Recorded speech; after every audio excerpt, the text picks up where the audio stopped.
18 उसमें लिखा, उसकी 1 से 8। फिर उसने इसके विषय में कि नित्य प्रार्थना करना और हियाव ना छोड़ना चाहिए, उनसे ये दृष्टांत यानी एग्जाम्पल कही।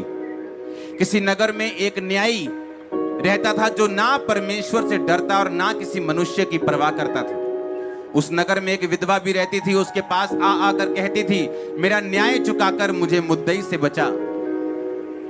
कुछ समय तक वो ना माना, परंतु अंत में मन में विचार कर कर कहा, ना तो मैं परमेश्वर से डरता हूँ, ना ही मनुष्यों की परवाह करता हूँ, तो भी ये विधवा मुझे सताती रहती है, इसलिए मैं उसका काम कर दूंगा, उसका न्याय चुका दूंगा।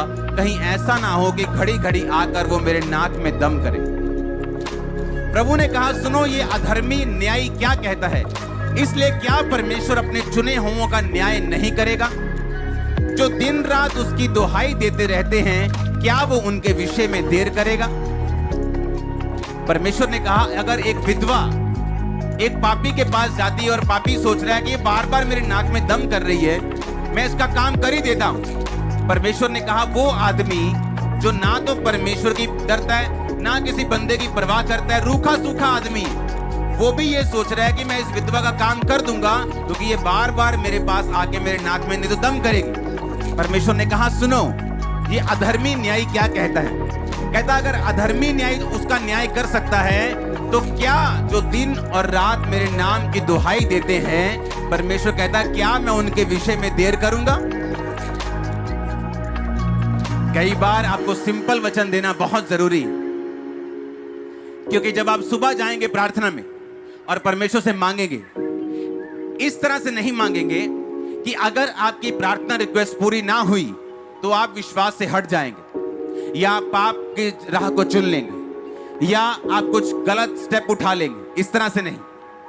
आप सुबह जब परमेश्वर के सामने जाएंगे और परमेश्वर से बोलेंगे, परमेश्वर मुझे इस ट्रबल से छुड़ा, फलाने व्यक्ति के दिल दिमाग रूह जिस्म जान पर तू अपना अधिकार कर, मुझे इस मुसीबत से छुड़ा और मेरा हल तू इस तरह से कर। सुबह प्रार्थना। आप दोपहर को बैठे, दोपहर को प्रार्थना, रात को बैठे, रात को प्रार्थना, बिना किसी मेंटल प्रेशर के, बिना किसी कंडीशन के, बिना किसी सेकंड बी प्लान के कि अगर मेरी ये प्रार्थना पूरी ना हुई तो मैं कोई और रास्ता अपनाऊंगा। आपके मन में सिर्फ इतना ही होना चाहिए कि अगर ये प्रार्थना पूरी ना भी हुई तो भी तो वो मेरा परमेश्वर ही रहेगा। अगर किसी दिन आपके बाप ने आपको 100 रुपया नहीं दिया तो आप पड़ोसी को बाप थोड़ी बना लोगे जाके। बाप तो बाप ही रहेगा, वो मारे तो भी रहेगा, डांटे तो भी रहेगा, दे कुछ तो भी रहेगा, ना दे तो भी कुछ रहेगा।